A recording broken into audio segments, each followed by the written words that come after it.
Good morning, everybody. It looks like we're still waiting for a few, but we were noticed for 10 o'clock until after, so we'll get started. I don't think we have to talk too much about why we're here this morning. We all see the same issues, and we all see, I think, the benefits of working together on those issues for the benefit of the whole region from an economic development perspective. So with that, why don't we self-introduce? So let's start down here and we'll go forward. Jeff Lyman, Assistant City Manager for the City of Menifee.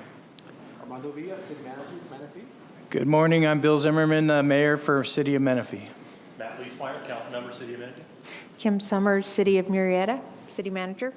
Rick Gibbs, outgoing council member, City of Murrieta. Jonathan Ingram, Mayor for the City of Marietta. Marianne Edwards, Temecula. Jeff Comachero, outgoing, City of Temecula. Aaron Adams, hopefully not outgoing, City Manager, City of Temecula. Greg Butler, the same. Steve Meadows, Mayor Pro Tem for the City of Lake Elsinore. Frank Yates, City of Lake Elsinore. Look at that. Long gone from Marietta. I wouldn't see that. And Aaron, I think the last thing I'll do before I leave is to get a lifetime contract going for you. So you won't have to worry about it. You only have to convince a few others. Okay but with me. We have 2 votes here, and since Brown Neck's still around, we'll leave it at 2 votes. So thank you, everybody. And thank you all for coming this morning. I think it's going to be an interesting discussion. This is a noticed meeting under the Brown Act, so we do need to create time for public comment. So is there anyone who would like to speak at this point on any issue you want? Seeing none, we'll move forward. With that, I think really we'll turn it over to Doug, and who's leading this effort, and give us an overview of what the discussion will be. Thank you, Mr. Comachero, and thank all of you for being here today. This is a historic meeting. I'm hoping that Wildemar got the right time, and so if we can have someone give Gary Norquist a call quickly, that would be great. We thank you all for being here today. I want to thank the city managers for putting this on. This was a bit like herding cats, getting all of you in the same room at the same time, on the same day, in the same century. And we appreciate you all making the time for this, because I know you're all very, very busy. We're here to discuss the branding of the region. This is a discussion that has been long coming. You are all here because you're the governmental partners of the Economic Development Coalition. We have the 5 cities who are members, as well as the county, and that is what constitutes the folks who are around this table today. This is where we are. Our region is, for the Economic Development Coalition, and what we would look at the region that this represents is everything from Lake Elsinore and Menifee south to the San Diego border. That includes several portions of the county, the districts of the county as well. And this region is a very unique region, as we all know. And those of us who've been to ICSCs and all the different places, or whether Sacramento or Washington, D.C. or everything else, we know that we've been cheerleaders for this region, but we don't really know what to say about who we are. We know where we are, but no one else does, and that's part of the reason we're getting together today. Who are we? Are we the Inland Empire? No. No. Thank you. No. There's Southwest Riverside County. That narrows it down a little bit. Then there's the parochial versions. There's Temecula Valley. Or is it Murrieta Valley? Or is it Lake Elsinore Valley?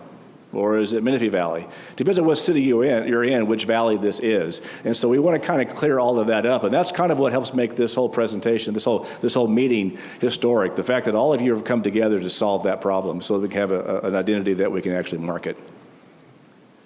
Where we've been. Right now the cities have done a good job. We've got Lake Elsinore with the Dream Extreme. We've got Temecula, among other things, in Southern California's wine country. Murrieta was Jim of the Valley, and we've been several other things since. And then there's with Menifee, good, better, best. I've suggested to Gary Norquist at Wildemar that since they're kind of in the middle of everything, they call themselves the heart of whatever region we end up being. That's where we are and where we've been so far. Jeff, you and I had a discussion in D.C. many years ago that resulted in an effort called Twin Cities. And we did that for some time, and that was a subgroup discussion, but it still wasn't one for the entire region. The regional side of things, once again, there's the Inland Empire. We had for some time Southwest California, which no one knows exactly where that is. The EDC in the last couple of years has copyrighted and trademarked the Valley of Innovation as a start to this discussion of who we are. Innovation mean not just in technology, but also in the way we think around here. The idea being here is that if you want to do business in California, this region is the best region in California to do business in California. And that's because of the way we think. We always try to find a way to yes. And so we want to somehow market that to the rest of the world. We've been some suggestions along the way. Gary over at Wildemar suggested that we become the Magic Kingdom. The problem is that's taken, so we can't have that one. We go back to our roots. After all, they were here first, the San Diego Valley. And so that's been one of the things that have been tossed around as a possible brand for the region. Then Kim at Murrieta came up with one that I thought was rather interesting. It's the Y. And if you think about it, you're Temecula, the wine country at the Y and stuff. And so as long as we don't get it mixed up with the YMCA, we might have a shot at that one. But that's an option that Kim brought up. And then there's Terry Gilmore, who likes this one. He wants it to be Paradise Valley. What will make a good brand? Well, the answer is not. It's not just a catchy slogan or a logo. We've all been through that. It's not a brand that no one will use. Otherwise, this is all a waste of time. It has to be something that we'll all use. It can't be a name that says nothing. That was a problem with Southwest California. And it can't be a non-data or market-driven guess at what people might identify us at. What it is, I missed that one. It's a brand that's a sense of place, so that when you say that name, people have an idea of where you are. It has to have a sense of identity. It has to be an enhancer of the existing city brands. We cannot allow a brand that's going to dilute what you guys have already done. Whatever we end up with has to be something that's going to make your brand that much more recognizable. It's a brand that everyone will use as a result. You'll incorporate it into your collaterals, you'll incorporate it into your ICS materials, you'll incorporate it into everything else. And it's a tool of economic development growth. There we go. And we're going to talk about that last point here. I've asked 4 individuals to come up and do quick presentations because it's not just the EDC or it's not just Doug talking. I want to reinforce how a good brand of the region is actually an economic development driver. This whole thing is come under a project we're calling RIDE, Regional Identity Drives Economy. We have a parallel track that we're working as well with Cal State San Marcos, where we're bringing in their seniors and their senior experience as well as their graduate experience to come in and compile the data and develop all the data that behind who we are that becomes a third-party prove-up. So it's not just us being cheerleaders. It's a third-party prove-up to it. So that's one side of RIDE. This side of RIDE is the branding aspect. And the actual brand itself, if we are able to satisfy these criteria, the actual brand itself is an economic development tool. And so I've asked 4 gentlemen to come forward. We're going to start with Jeff Kurtz. He's going to handle how an actual economic development brand impacts retail. Greg Morrison is going to come after that. He's going to talk about how it impacts actually the agencies, why it's important to them. Then Gene Wunderlich is going to come, and he's going to talk about how it impacts real estate. And then finally, John Mueller is going to talk about the idea of how the brand is important for attracting capital, which is what we all need. So we'll start with Jeff. Come on.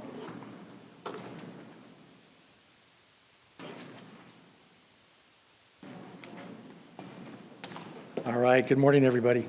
So just to give a perspective from retail and what we have to deal with in our organization, when we're talking to prospective retailers, national tenants, it's always been a difficult thing explaining to them where we are, who we are, and why we're different, or why they should be here versus anywhere else in the Inland Empire. The Inland Empire is just such a big area. And then I'll tell you one other thing, just to add to that, is I don't know what the Inland Empire logo is. Is there a logo? I mean, it's been branded the name, but I couldn't tell you in our industry, I don't know that anybody really cares what the logo is. It's more about the recognition that it gets for value from an economic standpoint in what area it serves and represents. So for access to customers, to economic development, those retailers are looking at whether or not they're represented well enough within that area of the Inland Empire. But when we talk about where we're at and our area, we're geographically separated. Majority of our customers from the promenade come from within this area, certainly within this region, but the people that live here, many of them travel south to work and back. They're commuting south. So they're more connected with San Diego County and those areas for work than they are north of us to Riverside. It's a little bit different in Menifee. I think there's a lot of people in Menifee, Lake Elsinore that go north, but there's still a large majority, I think, that head south. So it's where that identity is. Our retailers don't understand, what we are, who we are when we say we're Temecula. And I know we get the name out there quite a bit. We try to, and we do a lot to explain it, but it would do a lot for us if we had some legitimacy and we accepted not only ourselves, but also we were able to get regional acceptance to buy into us as a separate economic area. We stand alone separately, I think much stronger than many of the areas in the Inland Empire as a whole. So there's benefits there, but it also helps us define better for those businesses we're looking to bring to our area development, and for retailers, if we can get them to think, when they think regionally, to think of just our region and not tie us in with everything else in the Empire. I have some bullet points to make sure I kind of just went off and make sure I'm not missing anything. So there's one of the other things too is that we've done some recent research on potential growth for the future, and this area is still considered a very young population. There's tremendous growth potential for this area versus the rest of the Inland Empire. There's some very unique demographics that we have in our area, and again, it's difficult to express that when you're talking to a developer or a national retailer to get them to understand those differences. So that's pretty much what I wanted to say and talk about. This struggle is something that we face almost on a daily basis with our leasing team, with our development team, and now with the new company that owns the Promenade, QIC.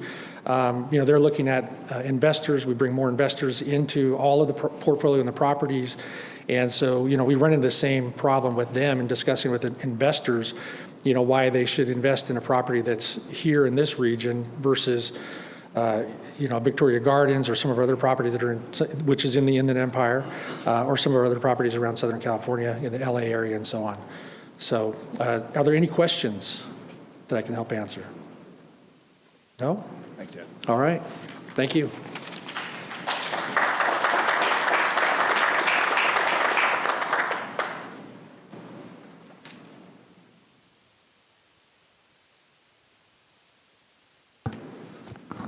Good morning, ladies and gentlemen.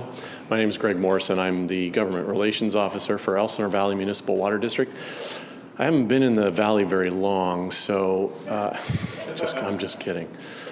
Thank you for having me, Doug. I appreciate the opportunity to come and present before the council members and staff. I think I'm here to represent utilities, if you will, and I think it provides kind of an interesting perspective. My agency's service area is, let's call it 100 square miles. So we overlap just about every city within this room today, with the exception of Menifee and Temecula. And those two cities we kind of butt up against. So you can consider it all of them, I would think, in this perspective. The other thing that I think is unfortunate for us and what we're going to have to overcome in this issue is the whole brand that we're stuck under right now, even though we have individual city brands, which I think are fantastic. But when you look at agencies like mine or other utilities that cover more than one city, it's hard to describe to, in my case, really the biggest piece of it, potential employees, who we are, where we are, what we stand for. We can do that our own culture, but to give them an idea regionally or geographically, it's a little difficult to do.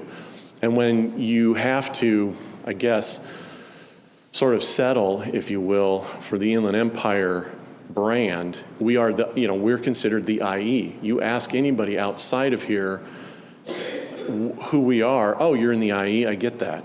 That's, I think, if somebody, Jeff was mentioning the logo, what is the logo? It's the letters IE, I think, and it unfortunately resonates with people outside this region. They identify that with that. The problem, I think, is unfortunately, it includes San Bernardino County. And you could come up with a more stark contrast between San Bernardino and Riverside County, number one. Number two, then drill down to Southwest Riverside County, which is much different than the rest of Riverside County as well. So, Doug, we have a huge challenge in front of us. I see that. I think that the effort, the brand needs to be simple enough that it sticks in people's heads. Unfortunately, something like the IE, it sticks in people's heads. So the perspective I want to give today, it kind of covers my three points. Employees, or the HR side of things, what that means. Then also the finance side of things, what we deal with as a public agency, and I would imagine other utilities, private utilities, deal with similar issues. And then just generally the community. Those are the three kind of categories I want to cover quickly this morning. The HR one is probably the biggest. We, as an agency, have done a very good job at identifying and promoting and branding our culture as an agency to work for. We've done a great job at that. Employees that come in, they say, wow, this is a great place to work. But in the process of trying to attract those good employees, and we reach out as far as we can, so we're going down into San Diego County, Riverside County, Orange, LA, wherever we can get the best of the best to come work for EVMWD. The problem is when they say, well, where are you? And we say the Inland Empire, they automatically glaze over because they know it's such a large area. What does that mean? So I would submit to this group today that if we can come up with this brand, I would say it's the missing link. We, collectively, the cities have done a great job with their brands. We've done a great job with our brand from a cultural standpoint of who we are, but it's the missing link. Where are you? And it's easier for cities because you're one geographic area. It's a little more difficult for me because my agency covers such a large area. So if we could point to a brand, Doug, that encapsulates this region, it would fill that gap for us, because then we could say, hey, we're part of whatever it is. And that then will send a message to those employees. Man, not only does EVMWD have a good culture as far as an employer, but look where I get to live. Anywhere within this region is fantastic for all sorts of different reasons. Live extreme, whatever, however you want to look at it.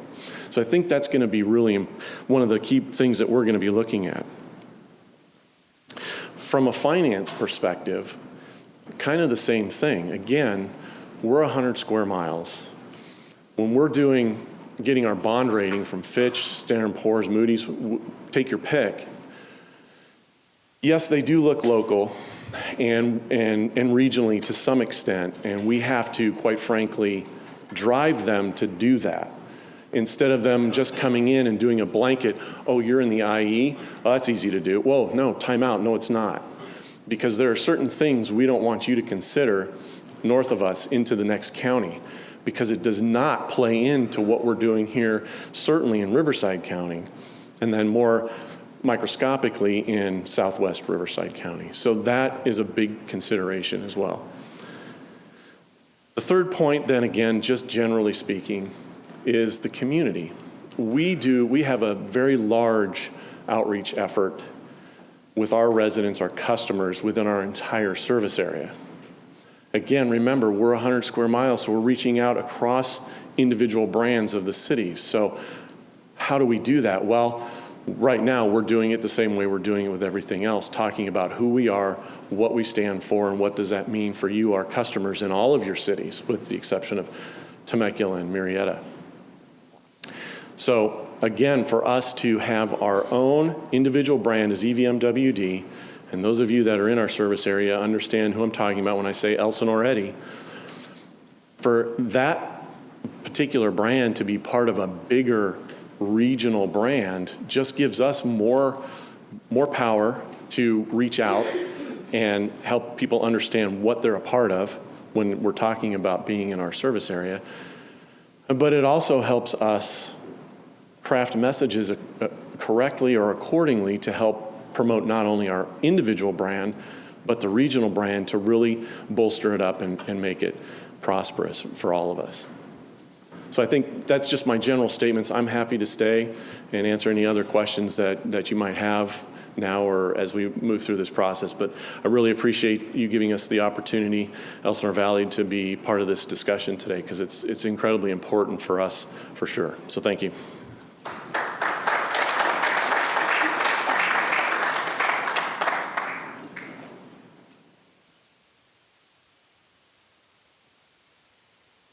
Good morning, and thanks again, Doug, for inviting us down. Appreciate the opportunity to come down and talk a little bit about housing in Southwest Riverside County and the opportunity to talk with all of you this morning. My name is Gene Wunderlich. I'm Vice President of Government Affairs for the Southwest Riverside County Association of Realtors. Branding has a lot to do with where housing is in this region right now. We are currently branded the Southwest Riverside County Association of Realtors. Years ago, we were the Rancho Temecula Association of Realtors. We switched over to Southwest Riverside County in about 2000. In about 2004, in an effort to keep up with the EDC and the regional branding effort at the time, we had a proposal in to rebrand ourselves as the Southwest California Association of Realtors. The state turned us down on that because they said it was too amorphous. It did not clearly define what our region was. We disagreed with them, but they wouldn't let us do it anyway. How this comes down to really impact our market, and we currently represent about a little over 5,000 realtors in 9 cities: Temecula, Murrieta, Lake Elsinore, Wildomar Canyon, Lake Hemet, Menifee, San Jacinto, and Paris, and the unincorporated areas around there. The problem we have with the branding and the regional identity is that when we go to Sacramento, or more importantly, when we go to Washington, D.C., and our chief economists make presentations, we are part of the Inland Empire. And you've already heard Greg and others reference that and how that impacts us. But from a housing perspective, how that impacts us is the median home price in San Bernardino County is about $265,000. The median price in Riverside County is about $335,000. The median price in our region down here is close to $400,000, and Murrieta and Temecula currently are above that point. How does that impact us? Well, people look at the Inland Empire and they think, they're Riverside, San Bernardino. Here's how it impacts us fiscally down here. The conforming loan limit, the minimum conforming loan limit for Riverside, San Bernardino County, the Inland Empire, is currently set at $409,000. That's compared to San Diego County, for example, where the conforming loan limit is $649,000. What that means is somebody cannot move to Temecula currently with a median price of around $480,000, $490,000. They cannot move to Temecula and get a conforming loan. They're going to be paying more for the privilege of getting a loan in our region simply because the folks back at FHFA and HUD in Washington, D.C. think we're part of the Inland Empire. And so our housing prices are, of course, they're going to be cheaper, but they're not. Our housing prices, while not as high as San Diego, obviously, are still significantly higher than and continuing to increase over areas of San Bernardino, certainly, but even the northern end of Riverside County. We are different down here. And we're trying to make that point. We try to make that point consistently back in Washington, D.C. We've lobbied extensively with the FHFA. They turn a blind ear to us. So it makes it more difficult for folks to come down here and buy a home with a conforming loan. They're paying more for their loans. The other thing is, of course, a few years back, you may recall we had a little bit of a real estate, it just kind of downturned a little bit back about a decade ago. And part of what precipitated that in our region, aside from a couple of fraudulent organizations that were going on out there, part of what precipitated that was the fact that Murieta and Temecula median prices were well above $500,000. We reached a point of about $530,000, $540,000 as a median price range in our part of the county. The conforming loan limit was still down in the 400s. So what happened? People couldn't get that conforming loan. They were looking for cheaper rates. So what happened? They pushed lenders into doing those exotic mortgages. And we see where that led us. It led to the financial crash that happened back in 2008, 2009.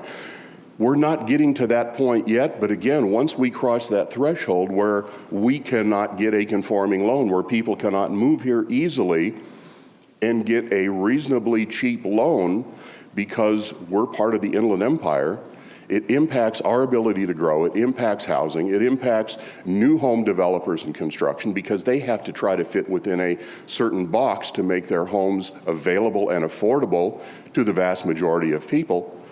So to have an identity down here that we could point to and go back to the FHFA and to HUD in Washington, D.C. and say, this is actually us. The Inland Empire is a wonderful thing. It's an identity, but we're not the big box folks up around Ontario. We're not whatever they got going in San Bernardino County right now. We're not the folks in Moreno Valley. This is an identity of our own down here. And by the way, here's our median price, and this is what homes are going for, and this is our demographic. We have a higher educated workforce down here. We have people that have a higher income in general than the rest of Riverside County. Okay? There are a number of things that identify our region as being very unique. And we need to be able to establish an identity for that. We need to be able to take that argument back to Washington, D.C. We need to be able to make that argument for housing, for business, to attract retail, to attract more development down here, higher paying jobs. And all of that plays into the same thing. So again, I'll be happy to answer any questions. And again, thanks for the invite, Doug. Appreciate it. Mr. Ingram.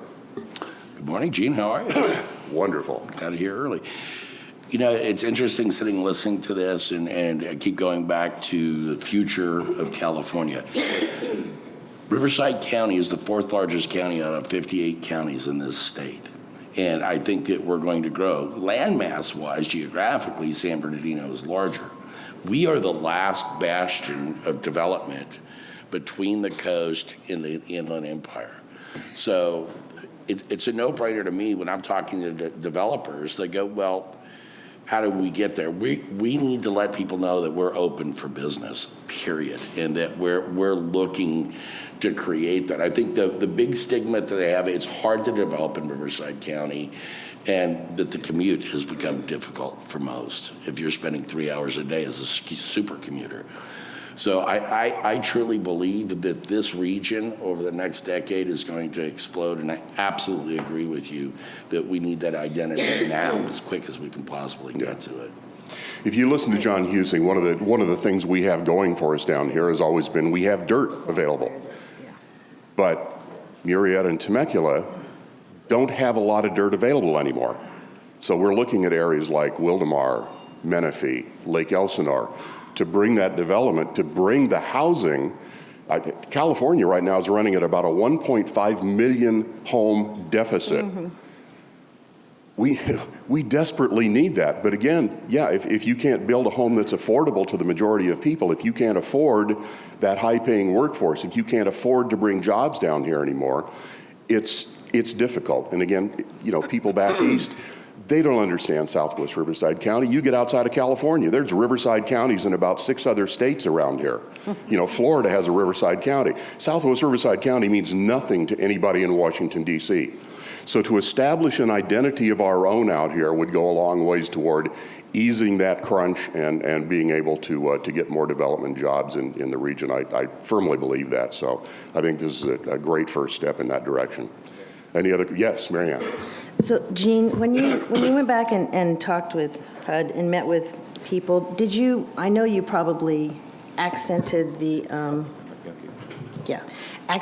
need for housing and the shortage. We are actually San Diego's housing market. Yes. And Orange County's housing market. Yes. But if even not even young families, but if fairly well-established families can't afford to buy here, what are we going to do? I mean, right. And if the focus this president is focusing on housing, I think the time is right, as good as any. When was the last time you were back? Probably recently? Yeah, in June, or in May, actually, this year. Yeah. And as you said, we're the housing market for Orange County and certainly San Diego County. Those are our two big feeds, have been for 20 years.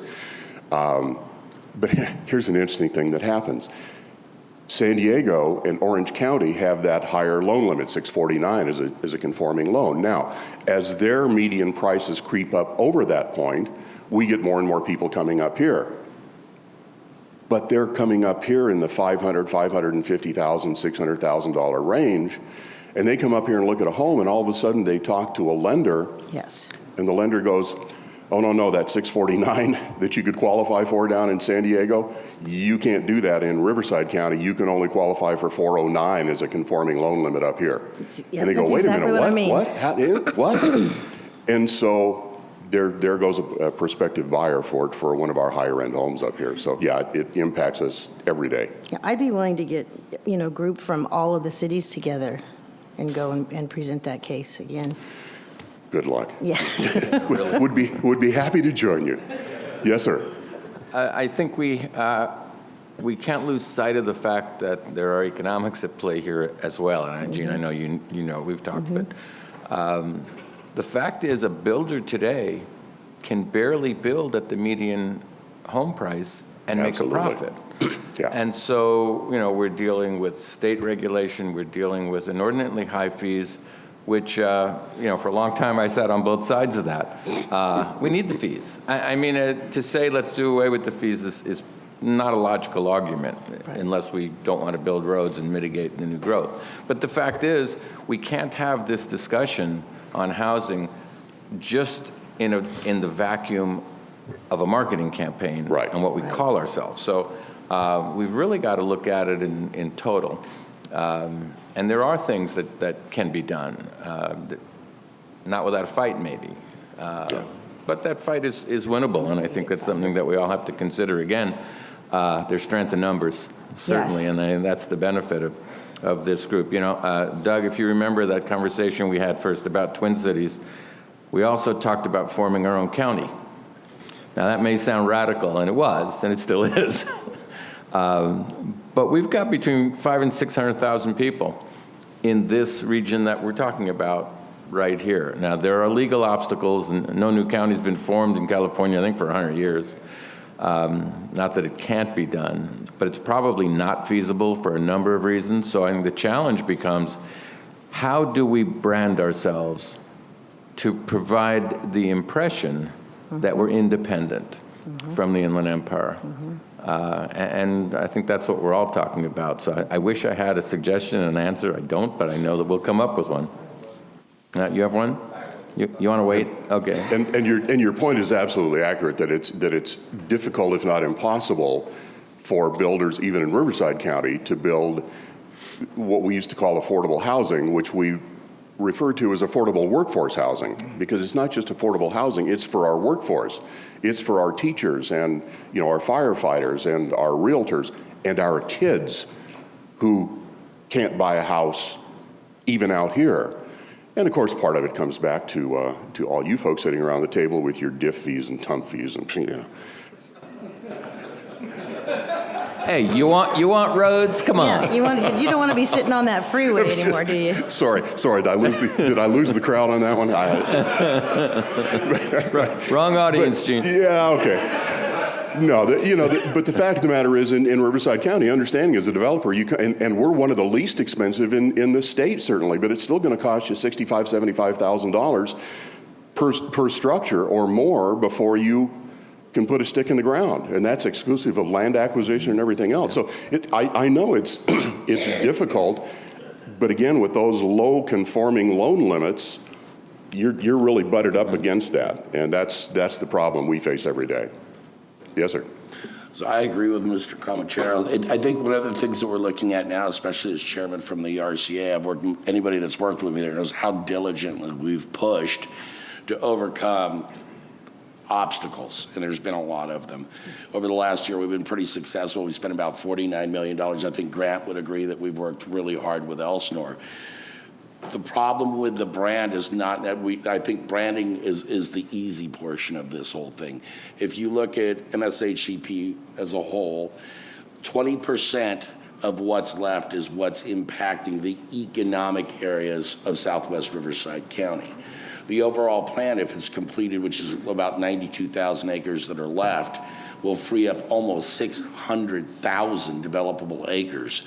People will actually come to develop. And then, as my background as a developer, the thing that I see is they're going to take the path of least resistance in a market. So whatever we do to brand, it has to be that we're open for business, that we've removed these obstacles and things that are in our way, because that is slowing our potential. And again, one of the unique things that Riverside County has that the rest of the counties don't is we're in our infancy stage in growth. So we're going to be moving into this technology and this amazing era of things like with our genomics that just opened at the Innovation Center. You go, this stuff is mind-boggling. And we have an opportunity to capitalize on the future of Southern California in this region, because we have all of this ability to grow where other counties don't. So it's moving those obstacles out of the way to get where we need. And that branding, it's like if somebody says, where do you want to go to a place that's somewhere it's fast? If I said Golden Arches, we all know I'm talking about McDonald's, right? If I say there's a squish on the side of a pair of shoes, what am I talking about? I'm talking about Nike. So that branding has got to be, Riverside is here, Riverside's the future, and Riverside is open for business. We get that, the rest will work itself out. And we're the ones that are going to determine whether that brand is viable or not. I mean, nobody, if you say Inland Empire anywhere else in the country, nobody knows where that is either. But if we pick something that's agreeable and, pleasing to everyone, but we've got to stick with it, and we have to use it consistently, and the big thing is getting the news, the newscasters on the weather maps to use that same brand. I mean, but we've got to stick with it too, because we're the ones that are going to teach other people where the region is. And by the way, I semi-facetiously mentioned the DIF fees and TUMP fees, but it's critical for growth. I mean, if we're going to attract housing down here and continue to build, we have to have the infrastructure in place to accommodate that. Otherwise, we wind up with the traffic and congestion problems. It's critical to be able to provide water. It's critical for Jeff to be able to bring in retail establishments. It's critical for folks like Bernie to be able to continue to develop commercial structures. So it all really fits together. It's not just one element existing in a vacuum, it's everybody working together, and you're right, a recognizable, something defined, and something that's not going to, it's not going to fall in place in 6 months. It's going to take a while to build it. I mean, how long did we try to beat on Southwest California before finally deciding, maybe we need something a little stronger, something a little different. So And people love the beauty of the region. Pardon? Are you going to be able to stay for a bit? Sure. Okay. We have a portion of the meeting where we're going to have more discussion. So if I may, let's go ahead and move on with the presentation, and then we'll get back to the discussion as well. Thank you.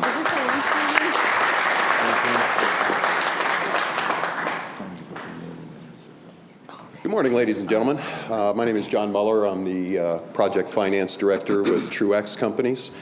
And I really want to thank all the cities coming together today. I know this is quite the undertaking to get everybody together. And Doug, thank you for letting us present some of the challenges that we've faced in our projects. Over the past several years, we've been arranging financing with various funding sources for our projects, from the refinance of the Truax Hotel to construction financing, refinance of the Truax building, and then construction financing of the Truax Hotel, the garage, marketplace, and the annex building, with hopefully more to come. Over that time, we developed a narrative, a factual, very pragmatic narrative that addressed the challenges that we are regularly presented with from these funding sources. Our intent is to add prime funding sources, institutional investors, Wall Street firms to our pool of resources, which right now is friends and family and some of the mid-tier funding sources. And we needed to get these other funding sources that are from outside the area, most of whom are not familiar with this area, the history of the area, where it's going, what the trends are. So we developed this narrative, and the narrative proved itself to be very, very good with our successful refinance of the Truax building. We refinanced with a Wall Street firm, got great rates, great terms, and that was JP Morgan Chase. It was quite a challenge, though. The Truax building is the highest construction cost building and highest market rent building in Southwest Riverside County. And so it was quite a challenge. It did prove up the underwriting. In underwriting, it proved up the institutional quality of Truax as a developer, and it also proved up Temecula as an institutional quality region. Now, this was a performing asset. It's already completed. Construction projects are a bit more difficult to finance, as well as a boutique hotel, a luxury boutique hotel. The process with Chase took about a year to really educate them about this area. We learned a lot from the questions that they asked, plus also the other funding sources that we've been working with over the last several years. And we're building upon that success that we had with Chase in all these other projects. We use it as a reference, and we're addressing our next set of challenges, which are hotel, marketplace, garage, and annex. The number one challenge that we face in everyone that we talk to, unless there's somebody down the road, which unfortunately the local banks really don't have the lending limits that we need. Most of them are around that $20 million limit, and we're substantially higher than that. So we have to go outside. We've got to go to Wall Street. We've got to go to the big financial markets. The biggest challenge we always face is, number one, is area. Where the heck is Temecula? Everybody's probably at least heard of the bumper stickers or seen the bumper stickers, right, from years ago. Where the heck is Temecula? Or we get labeled as a secondary or tertiary market, which couldn't be further from the truth because they look at Temecula only. Are we North San Diego County? Are we Southwest Riverside County? Are we Inland Empire? These are the types of labels that get thrown on us very quickly when they're not familiar with the area or just have a very cursory knowledge of the area. We also faced a few other things, lack of comps for luxury hotels in our area. We're going to have a lack of comps for the marketplace. We're going to have lack of comps for the automated parking garage that we're going to build. So it really throws some extra challenges in front of us. And some of the more specific things are like on the hotel. Why a $100 million hotel in a town of 105,000 people? Kind of obvious question. And if one doesn't already exist, why not? And then how do you prove that there's an existing demand for something that doesn't exist in the area? So these types of challenges are what all the cities here, all 5 cities are going to face. Same thing we're going through. All the cities, their development. Gene, pointed out some great things that I hadn't thought about in the residential market. But this is where our growth is going to come from. So in our narrative, what we did was we addressed all these challenges. Temecula is not just a town of 105,000 people. We get 3 million visitors a year, spending $700 million. We're not just one city. We're a 5-city region coalesced under the EDC. That the cities complement each other, there's very little overlap, and we're coalesced under the EDC as an economic region or a trade area. We described what each city is known for, its major components and demographics. Temecula is wine country, tourism, gaming, equestrian, Old Town. Murrieta is a tech corridor, medical research, medical services, medical tourism, medical tech development. So they have their niche. Menifee is mostly open space right now, great bedroom community, a lot of retail getting developed up there. Wildemar, and I actually used one of Gary Nordquist's lines that we don't like paved roads and sidewalks much, but they're kind of our ranchette, our rural community that really rounds out this area. Then we have Lake Elsinore with what they're doing, becoming the sports capital of the West. Their tourism, I was with Grant one day, we spent the day together, and right now they get about 1 million visitors a year.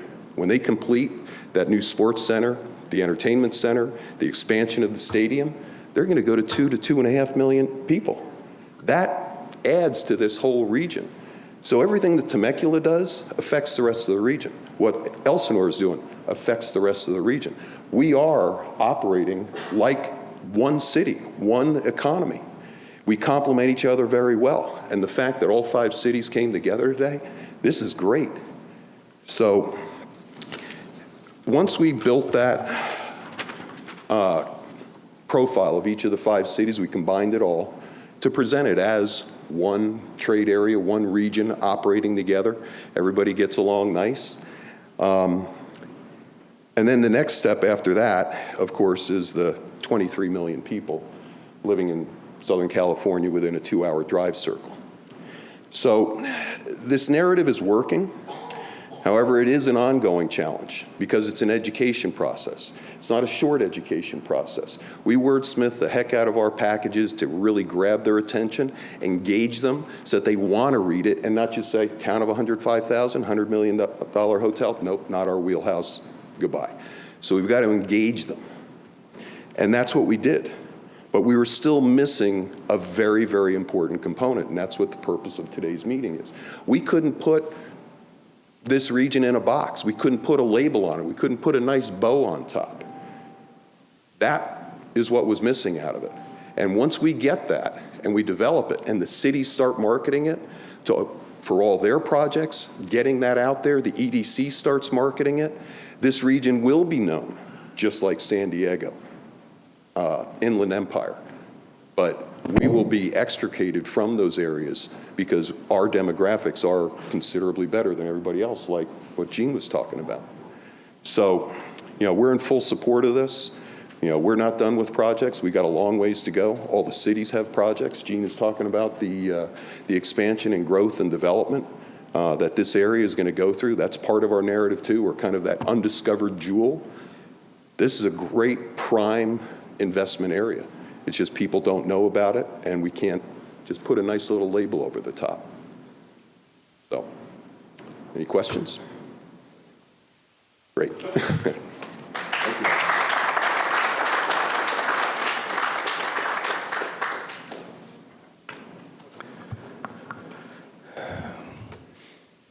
I think you can see why this is more important than a really cute logo and a fancy tagline. There's a whole lot more involved with this, and as this city, as this area has matured, I'd like to think we've become a little more sophisticated, and so that process, the level of sophistication, it also is represented by why we're even here today.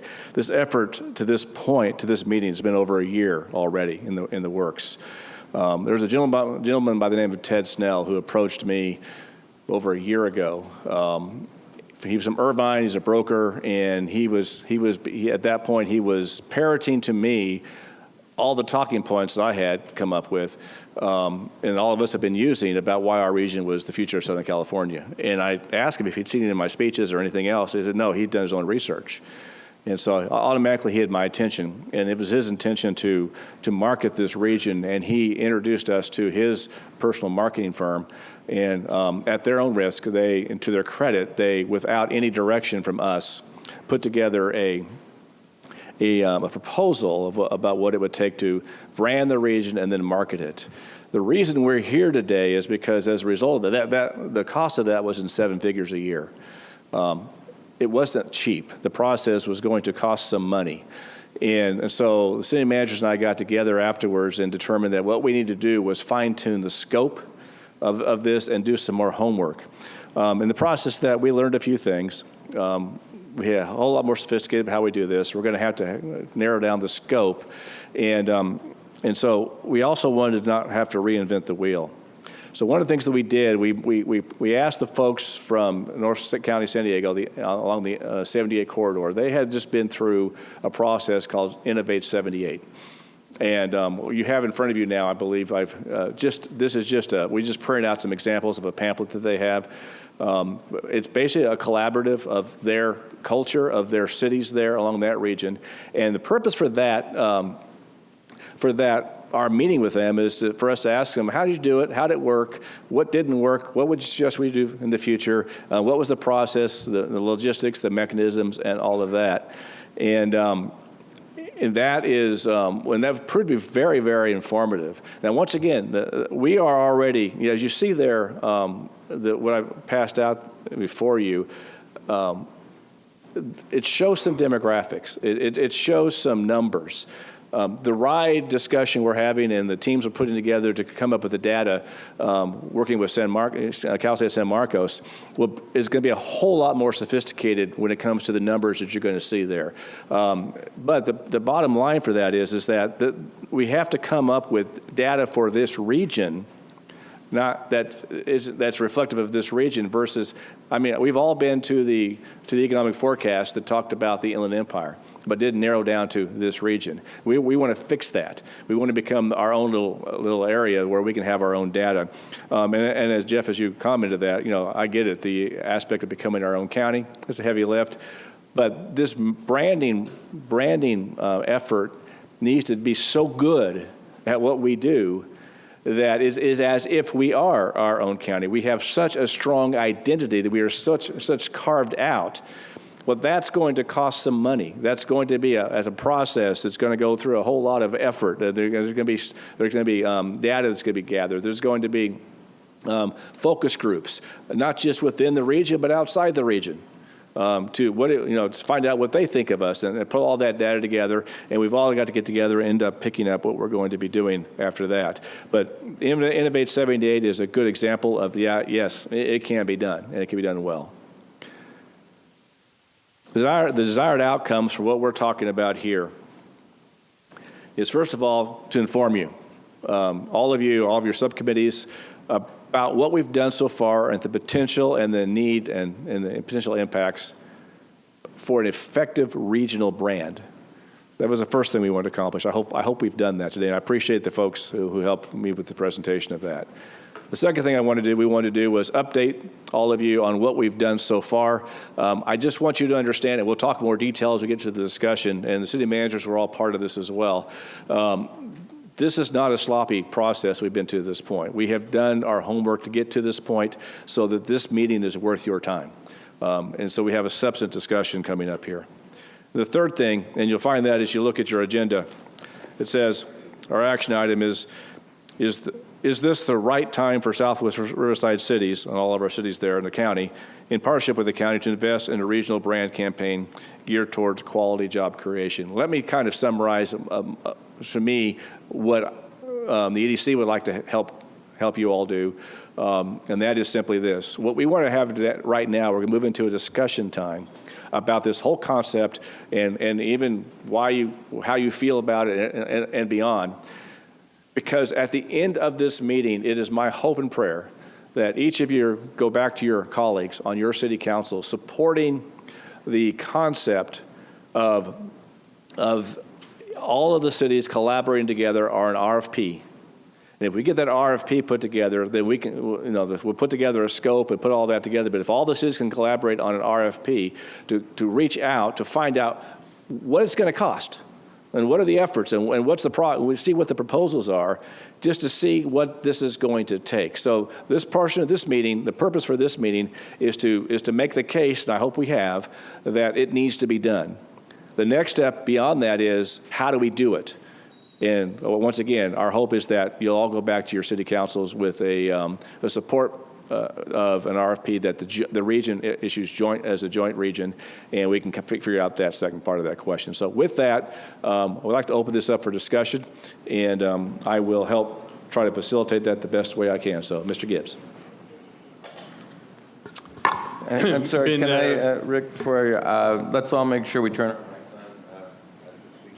Yeah, the green light's got to show. Green light's on. I won't be whispering under my breath here. So, just a few notes that I've kind of written down here. First note was CDEC. I serve on the California Inland Empire District Export Council. We have some fantastic businesses that export that are in the Inland Empire, and the thing that they suffer from is, Marianne, you said a lot of people don't know where the Inland Empire is. Actually, a lot of people on Wall Street do know where the Inland Empire is, and the perspective is negative because of the educational level and the demographics. One of those businesses in Corona, Kusun Kavia, runs a power generation facility, and she sells 80 kVA generators around the world. And she was recognized with the Secretary of Commerce's E Award, and in a White House ceremony where Obama put a little medal around her neck. So we got great businesses in the Inland Empire, but that tie to the Inland Empire, that negative perception, hurts us. So Mr. Coleman and I, a few years ago, had a very lengthy conversation with the other economist that I trust more than Joel Kotkin. Well, Joel Kotkin, and I trust Joel Kotkin a whole lot more than I trust John Using, because John Using will say dirt because he knows that's what people want to hear. And so when we had that discussion with Joel Kotkin, he brought up the term Inland Empire, and we said, we're not. And he said, I know. Those of you in Southwest Riverside County are so much more akin to the demographics and educational level of San Diego County that you're really an extension of San Diego County. Now, whether you like that or not, the point is that we are different, immensely different from the Inland Empire. Of all of our efforts, each individual city, to brand ourselves, my vote goes to Lake Elsinore. Dream Extreme says something that is easily understandable. By the way, back in February, I was in Queenstown in New Zealand, and they're just the adrenaline junkie capital of the world. And hey, they probably get they're smaller than you are in terms of population, but they get a whole lot more people because that logo kind of sticks at a worldwide level, and you're probably heading in that direction. So that's a really good thing. Silicon Valley. We all know that Silicon Valley isn't a city. You can't say Silicon Valley is Los Gatos, it's San Jose. It's all of them combined. Whatever it is we define ourselves to be, it's going to encompass everything that we do. As one of the last speakers said, that working for Bernie, it was kind of tough to get that funding, but you hit on a lot of different things. And I wrote down, in this area, we have safety, we have schools, we have an educated workforce, we do have tech, we have a lot of affluent young folks living, and emphasis on the word young, living in our communities. Yes, while Murrieta and Temecula don't have as much land as we used to, as a region, we still have a ton. And in terms of entertainment, heck, you want to jump out of an airplane over Lake Elsinore in the morning? You can do that. You can gamble in the evening. You can go to a 5-star restaurant, and you can go to a concert, and you can go to wine country. All of this exists in our region. And when I read through, well, not that I had a chance to read through this, but as I just kind of quickly scanned through it, I won't even mention the name of the city, but genome sequencing, manufacturing of advanced satellites, robotic vehicles, computers to craft beer, entrepreneurial spirit, Cal State University STEM degrees, medical device manufacturing, sports manufacturing. A lot of that already exists in this region. We can brand ourselves in many ways similar to what is done right here. And I'll give you the paid political advertisement right now. Only a couple days ago, thanks to Scott Agajanian over there, we cut the ribbon on the first genomics laboratory in Riverside County. By the way, Aaron, if we do have another meeting of the Cancer Task Force, I already told Scott, you need to get in touch with Michelle's place, because if they're going to be the navigator, we've got 2 businesses already in our innovation center that are relevant. The genomics lab, as well as the other folks who are doing clinical trials. By the way, they're tied into the Worldwide Cancer Network that is in 21 countries. We have an opportunity here. Figuring it out is going to be really tough, and we can all argue about what the important words to say are, but the most important word of all in the discussion is we are branding the region, not an individual city. On that point as well, just to be clear, there's several phases we need to get to that point. First of all is getting all the concurrence of all the cities to join together to do this for RFP and then move into it. But then beyond that, there's the marketing phase, which is ongoing in perpetuity. And so this is a big deal. This is going to be a major project and such. So that's why we're having this meeting, sir. So, excuse me, sorry. So we got an action item here. Is this the right time for Southwest Riverside cities? Our cities are all listed in partnership with the County of Riverside to invest in a regional brand campaign geared towards quality job creation. And it sounds like we have a lot of things. You brought up some great point, Mr. Gibbs. It sounds like this group actually has a lot of great things to talk about. But to this question specifically, I think the answer is a hell yes. Right? So, I mean, there's really no question in my mind about it. It's not only that we should be doing this, but we're past the time in which we should have been doing this already. We should have been differentiating ourselves from San Bernardino a long time ago. If you look at the 2 counties, not to belabor the point, but the 2 different counties, if you look at both population and landmass, would rank as 36th and 37th in terms of states, let alone counties, let alone regions. I mean, we're large enough to be our own states, which, there was a ballot measure that was trying to discuss that. I said, different issue. Hey, let's throw our hat in. No. That's one way to get a metropolitan statistical area designated, right? Just become your own state. No, I think this is incredibly important, but not only is it important to do, it's important to be methodical about it. We just went through a process of naming a new campground that we're renovating. We went through this process where we said, look, we're spending this money. We're going to go ahead and make this a destination location. And we're treating it like a business. So we want to go ahead and give it a new name in order to make sure that we do this like a business. And we hired a great group, Plain Joe Studios, founded by a couple of guys that used to work for Disney, helped design downtown Disney. And we went through a process with our group because we were trying to do it on the cheap, to literally go and do a psychological profile. Was what it felt like. I mean, we got asked so many questions. It was dozens of questions where it broke down, and we figured out through that process how we wanted to name the place, what colors we were going to use, wayfinding signage, how we were going to go, what we were going to incorporate into the design, and then that's what we did. And it was professional, it was methodical, and it made a heck of a lot of sense. At the end of the day, you felt good about the name because you went through the process.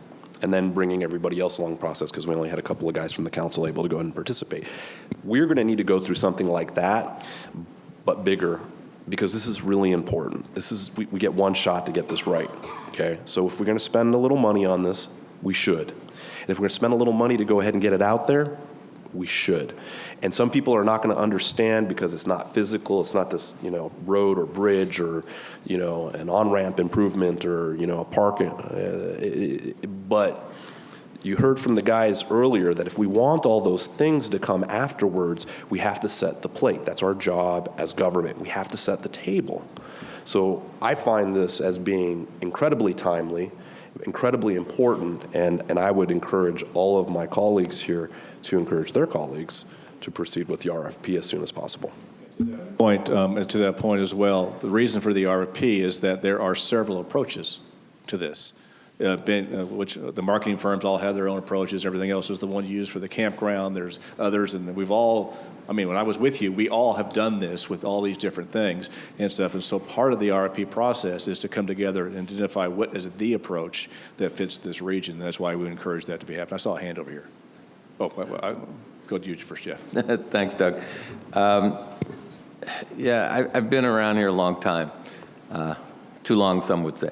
But we've gone through this as a marketing effort in various ways and shapes and forms. This is probably the 5th time. I don't know, I've lost count. And the first 4 times we did it, we failed. That's why we're here. And why did we fail? Because we kept trying to do the same thing. So, we all know Einstein's definition. But if we're going to do this right, and I don't know if there's any other way to do it than to do it right, we've got to think differently. And we know that we don't want to be associated with the Inland Empire. I would also suppose that we don't really want to be associated with Riverside. Not that that's as bad as the Inland Empire, but it's still a negative connotation. And it also is usurped, I'll get in trouble for this, by the city of Riverside, who sees themselves as Riverside. So we've got to come up with something, I think, totally different. And if we do that, we're not going to be recognized anywhere. Nobody's going to know who we are until we tell them. And so we've got to really come up with a plan that, one, identifies us as something different than anybody has identified us before, except maybe ourselves. And I think personally it should be a higher line than anything else in the Inland Empire today. And then, we're all scrambling for dollars, but if we don't spend money, it's not going to work. I don't know if there's an opportunity to go out and get money elsewhere other than from the cities, whether there are grant opportunities or not, but that's certainly something that we need to explore, maybe on the private side.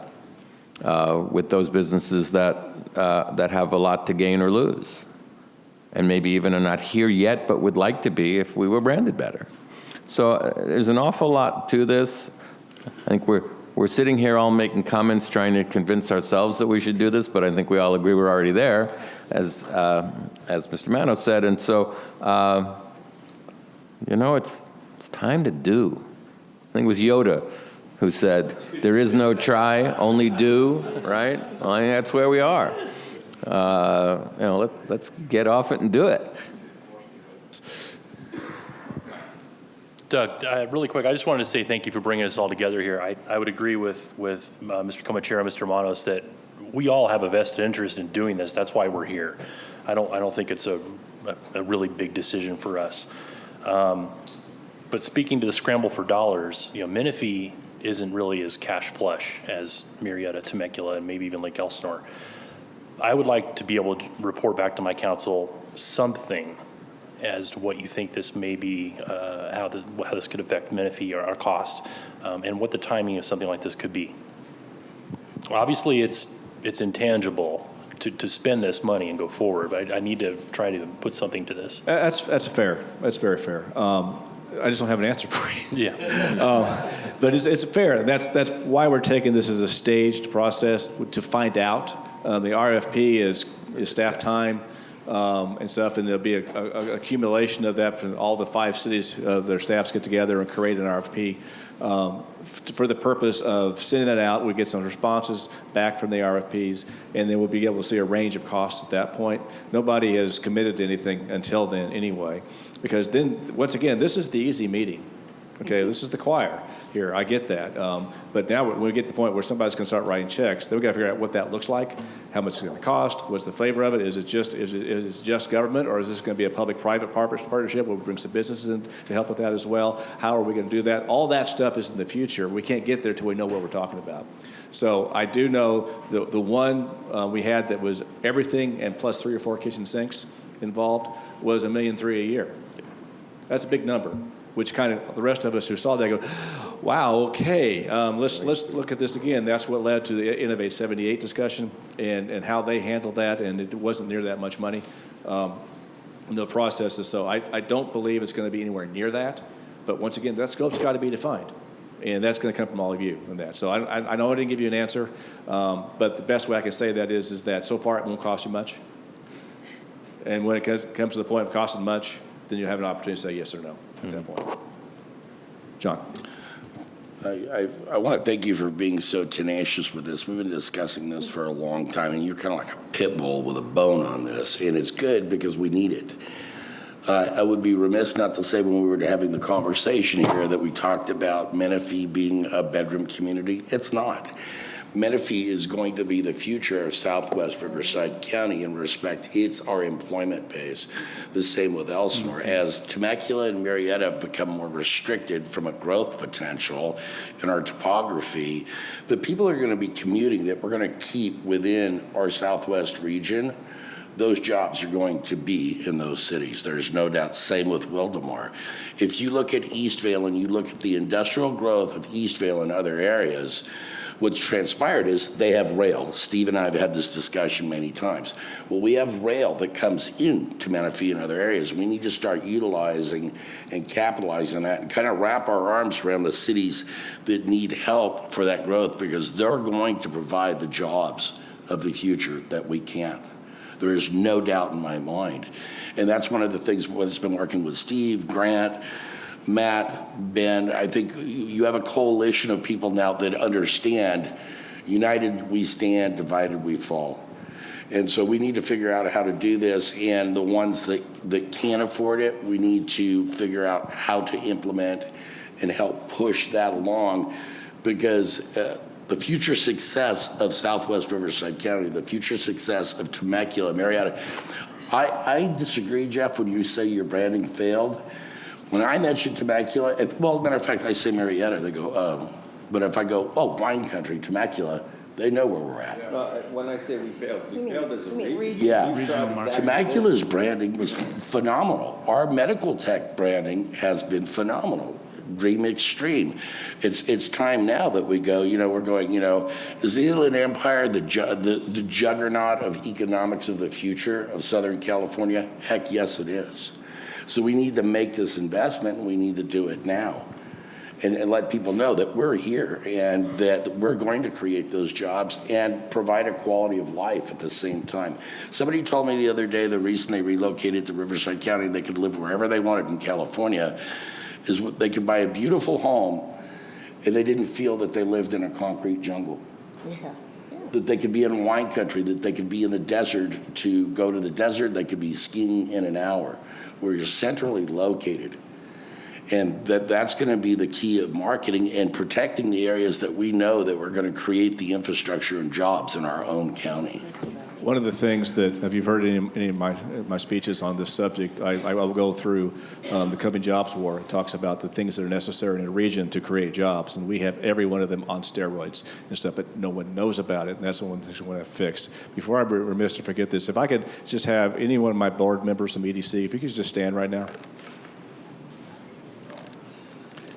I'm only having you do this is because I need all of you to understand that the private sector is fully behind. You can be seated. The private sector is fully behind this whole discussion. You've heard 4 folks that come up here and have that discussion as well about why that was important to them. So this is a collaborative issue. There's a reason we changed the name from Economic Development Corporation to the Economic Development Coalition, because that's what we're all about, and that's what this is all about.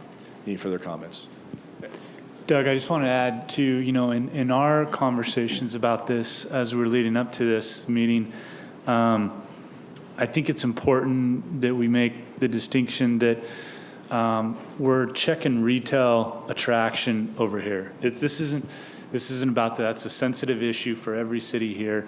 This isn't about cannibalizing retail or anything like that. So this is about jobs. And so second thing is the RFP that gets drafted, I think, to Councilmember Leesmeyer's point, I think we should be sensitive to overall costs. And I think there's some water that can be carried I'm going to speak for you, Doug, the EDC on this, but also the respective cities and ED staff. And I mean, we have a vested interest and we're buying into this thing.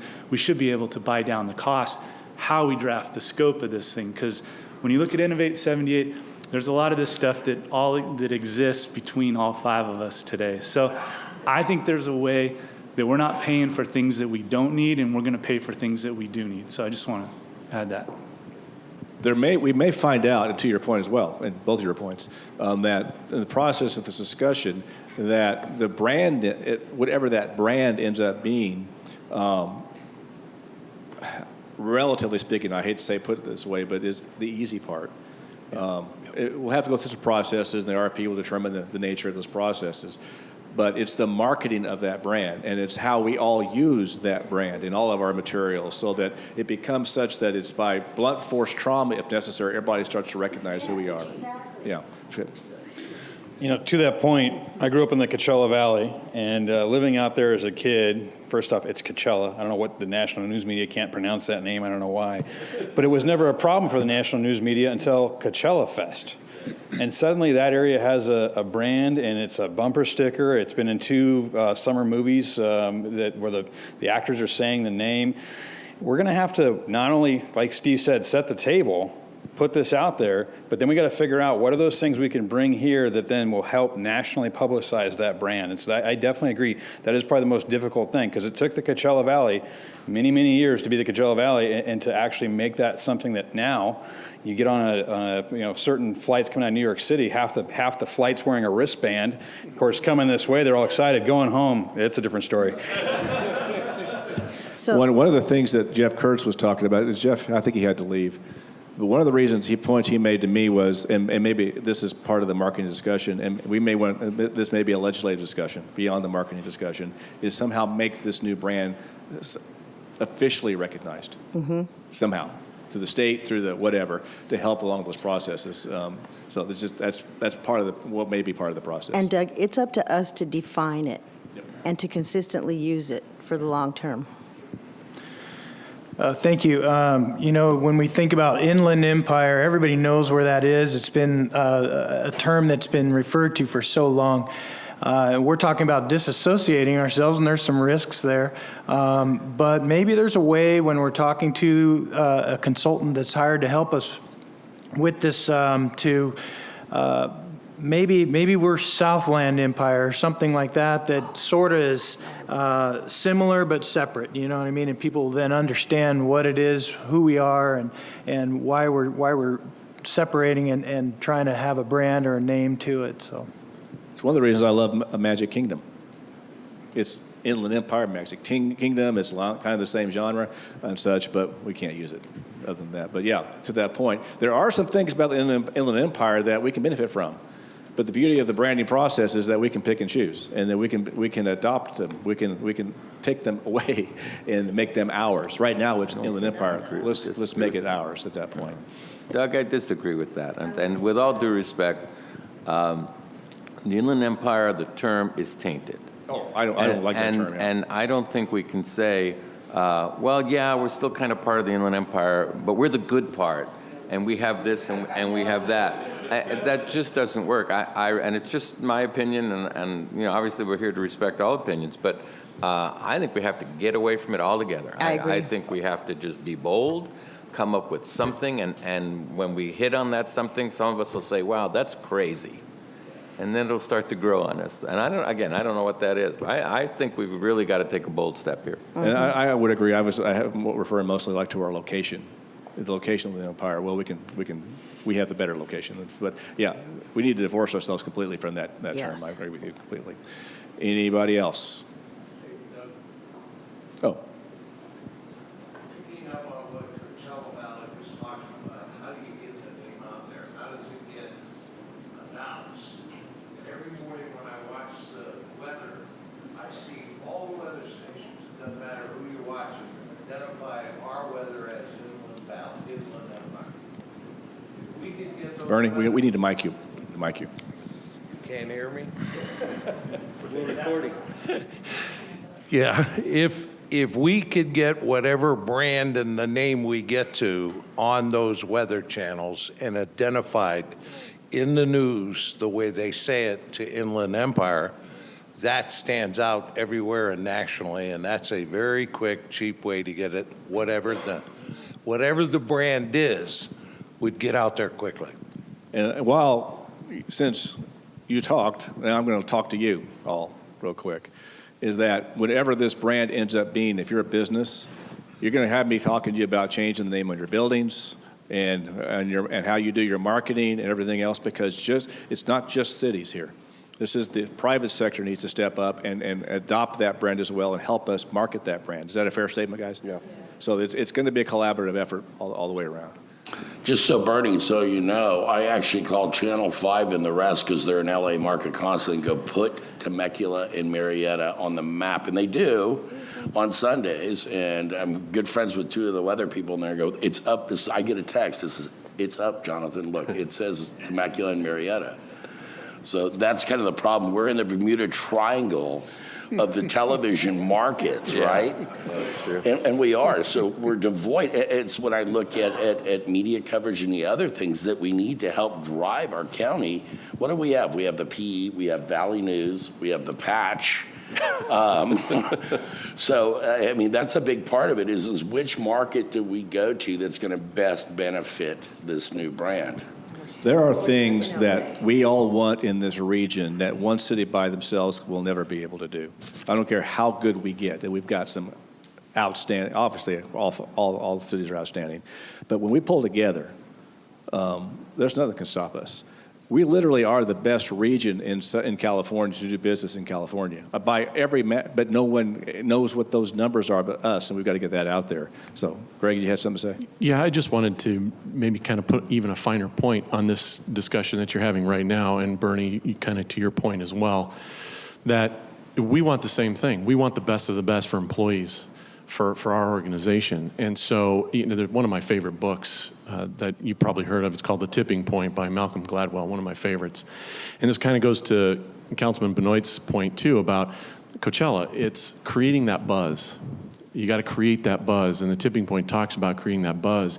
And it doesn't happen with just maybe even a handful of folks. It happens with everybody working on that. And so when I'm listening to this conversation here, I'm thinking, okay, look, we're out hitting college campuses with our employee or our job postings, not only just UCR, but we go outside of Riverside County. We're looking to get people to want to move in here. If they're the best of the best, that's what we want. So for us to be part of this process, I think is incredibly important, because just from a job standpoint, for us to be able to talk about a brand, a regional brand, in our job posting brochures that we put together and take out to all these different organizations where we think they're reaching out to the next best employees, we want to be part of that as well. So I think having that available and incorporating that into every single job posting brochure that we put together, I think only benefits us as well in the community, because we're bringing in those employees. Jeff. Yeah, Ben, I think your discussion of Coachella is very relevant. You think of Gilroy, what do you think of? Garlic, right? Think of Coachella, you think of the festival. When you think of Southwest Riverside County, what do you think of? We have a lot of assets, but what do you think of? We have no identity. Well, but that's not enough. But I turn on the television, and your Balloon and Wine Festival is covered from San Diego to San Francisco. No offense to the Balloon and Wine Festival, but is that what we want to be known for? No, but we want to be able to attract. I think people think that this is a destination region, and that's why I made a comment about we also need to say, look, we offer employment, we offer a quality of life, we offer these things that a lot of people don't know exist here. They just don't. Yeah, but I think to Jeff's point, these other examples you're using it's worldwide. They're known for one thing. We don't have a hook. We need a hook. There's no hook, and that's part of this discussion. Mm-hmm. Okay, Steve. Thank you. Well, going back to Coachella, not to beat a dead horse, you could go ahead and create the branding, then license it to a company that can go ahead and throw a big, massive rave, and then everybody would know about it. No, and that's what happened with Coachella, right? I'm joking, but we're going to have to go ahead and dedicate this towards something that attracts tourism. That's really kind of the goal. This is something that we do have in common amongst the different communities, is the draw from the outside community, because not only will we be investing dollars to go ahead and actually brand and force people to know whatever brand it is that we're talking about, that we will, you can also go ahead and almost force companies to go ahead and have to utilize the same name by going ahead and incorporating that into whatever tourism-based business that they're marketing for. So it basically makes the world have to know where the Valley of Innovation is. And you're going to end up with, I would tweak that a bit, just personally, in that I agree 1,000%, but it's not an either or, it's both and, because we have to do it from the business side as well, because if it's Wall Street or any of those things going on as well, we have to have that business hook. How are we going to get that conforming loan rate up and all those things in place? So those are the kinds of things. So it's a parallel track. The one that's popular is going to be the tourism. Absolutely. But we have to keep the business side in mind. But to Steve's point, Doug, he's correct, because I can't tell you how many people who said, we used to come here for 2 or 3 day weekend and we loved it so much we moved. And oh, by the way, we brought our entire company with us. Patrick? So to just kind of tag on to that with where we're going, John mentioned it, and I don't think we talked enough about it, and Mr. Manos is just getting there. $700 million in tourism dollars just in the Temecula Valley, this past year. Murrieta is getting ready to launch Explore Murrieta in a couple months here. We have Dream Extreme in place with it, getting ready to blow up more. I think that all of this is extremely important. I think where it needs to go is it has to go in concert with. You have Visit Temecula Valley in place. You have Tour Murrieta. You have Dream Extreme. These have to work all together, hand in hand. I think that's the key. That goes again to Mr. Benoit's point too, as far as Coachella has the reputation because it's tourism. It's a festival, but it's still tourism. They capitalize on that and take that to the next level. And I think that's where this has to go hand in hand. And once again, that's also why it's so important that whatever this brand is does not dilute your brands. It needs to enhance your brands. You just started a television show, Doug. Nobody knew what the OC was until they came out with a television show. We got to start the Bernie Truax show. Get all that attention, right? We'll just call it Truax County. Real Housewives of South Central California. There is a price to that, by the way, Bernie. There's a price to that. Okay. Ben? To that point, maybe there is something we need to start. And it came up earlier, Jonathan, you mentioned it.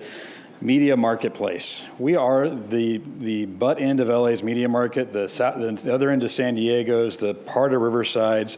Again, I'll go back to my youth when I grew up in the Coachella Valley. Out there are 3 news stations, 2 separate news stations in Spanish, one very large newspaper that's now a nationwide bought-out newspaper, but then 2 more Spanish newspapers.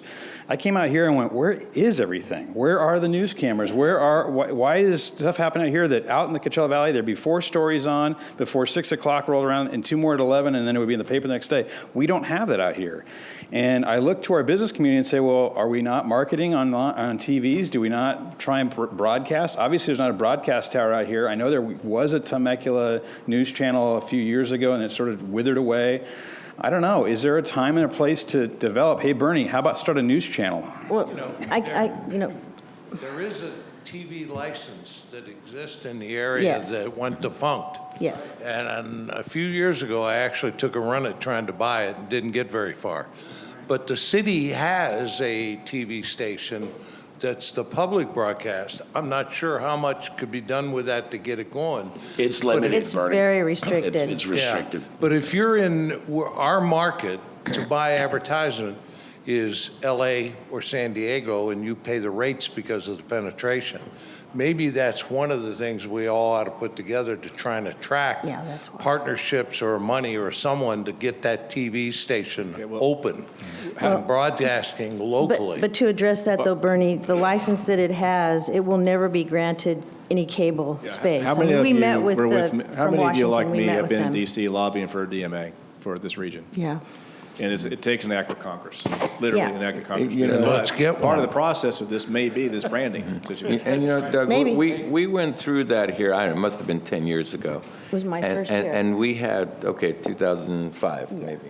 And we had a setup much like this, and we had a lot of people came from Washington. We had FCC folks. We had professionals in the communication business. I think we had somebody from NBC, LA.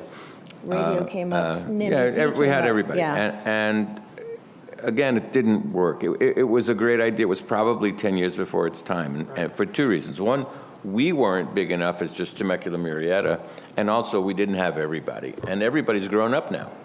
And so we really have far more power. And if we can get through that red tape of forming our own MSA, that's huge. It is, but it rests on the fact that LA has to let go of us. Yes. Well, I don't know about you, but just because they say it can't be done doesn't mean we can't do it. It never stopped us. But once again, this gets back to the reason we're in this room right now, is that none of that happens until we coalesce as a region and we're able to market that and become our own. Doug, one question for you just quickly. We know the five juggernauts are already sitting at the table. I'm concerned. I don't want to leave San Jacinto behind. I don't want to leave Hemet behind. I don't want to leave Corona, Eastvale, even though there may be some issues with the city of Riverside. If we could get Riverside on board, I would like it.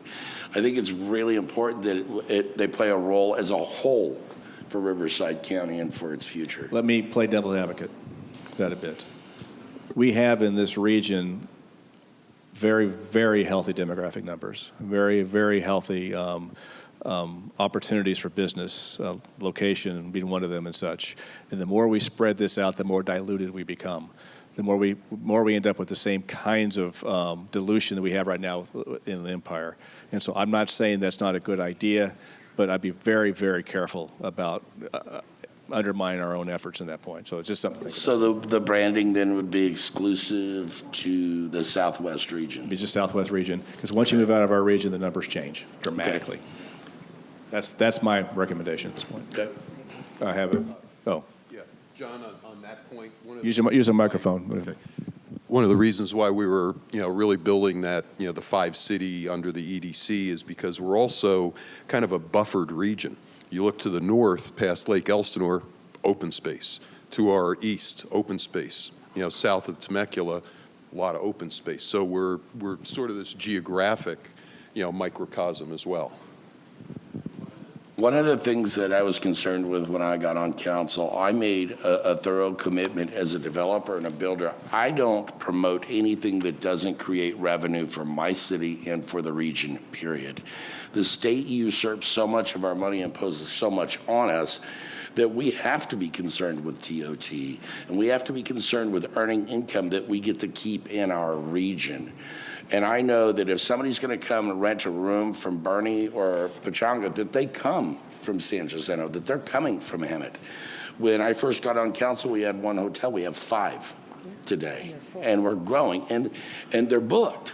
So we need to get, and I think Patrick would concur with this wherever he's at, that we need more weekday bookings in these rooms now. Weekends are packed. So we need to have that driver to get people to come to the destination. Ideally, for the purpose of today, that's ideally if we do this brand right, then more people know about us. More people know about us, it solves that problem. But we got to start somewhere, and this is where we are at this point. Yeah, you turn your microphone on. I need to hit the road, so maybe you want to kind of cut to the chase what you want from us and. Money. Money. I don't want money yet. No. Settle down. I got 30 euros in my pocket. Yeah. No, what we need is agreement that you'll go back to your city councils with support for a regional RFP to be issued to find out what the money's going to be, to find out the process, to determine which kind of a process. There's the Lake Elsinore version of the campground versus whatever.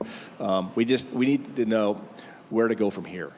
And so I am here to collaborate, get all of these communities collaborating so that we can take that next step. The next step is relatively inexpensive. It's some time and process of that. I'm understanding from the city managers that we're realistically looking at, when it comes time for money and launching this thing, it's going to be more tied to the fiscal year than anything else because of your budgets and things like that. So you'll be able to have those discussions in the context of your budget for your next fiscal year. It's going to take a while to get to those points. What I envision happening is that if you all authorize your respective city managers to say, yeah, let's get this RFP going, then we'll all get together and we'll begin to talk about scope and what that's going to look like, so that it's a very specific request for the responders, and then those responses will come back. They'll be evaluated. They'll be presented to all of you again. Whether it may be in a situation like this or maybe individual meetings, I don't know how we're going to handle that. Aaron, or any of you have anything you want to add to that? No, I think that's fair. We'd like to work with you, Doug, and I think all of us will on crafting the scope. If we get the consensus from the 5 cities, which sounds like we do with the subcommittees, then we would go back to our respective councils, get that approval to bid. We'll see what these come in at. We can share the information through all 5 cities and through the EDC or through the CMs, and we can plan for the spring, as a launch, as we begin putting together operating budgets for 1920. I think that's fair. And if I could add one more thing, because this is sort of an unprecedented opportunity to have all of you here, I think we'd be remiss if we did not market this meeting and this decision. So I would suggest, Doug, maybe you take a stab, work with us on a press release on today and what came out of today's event so we can start to tell the story now. Yeah, I don't think anybody underestimates how important this meeting is, and more for what it represents. I mean, we have all the cities here. The only city that's not here is Canyon Lake, and they're technically not a member of the coalition. And so I'm still working on that. I think it's a cost factor at this point for them. But I'm definitely going to be talking to them about this as well, because they stand to gain as much as we do. Probably have more need for this than anybody else does at this point because of their situation. So this is important to do. So I appreciate all of you being here today. If you have any questions, I stand ready. We have lunch ready for those who can stick around for that, and we can have further discussions. But unless you all have more to say, I would say this meeting could be adjourned. Thank you very much. Thank you very much. Thank you, Doug.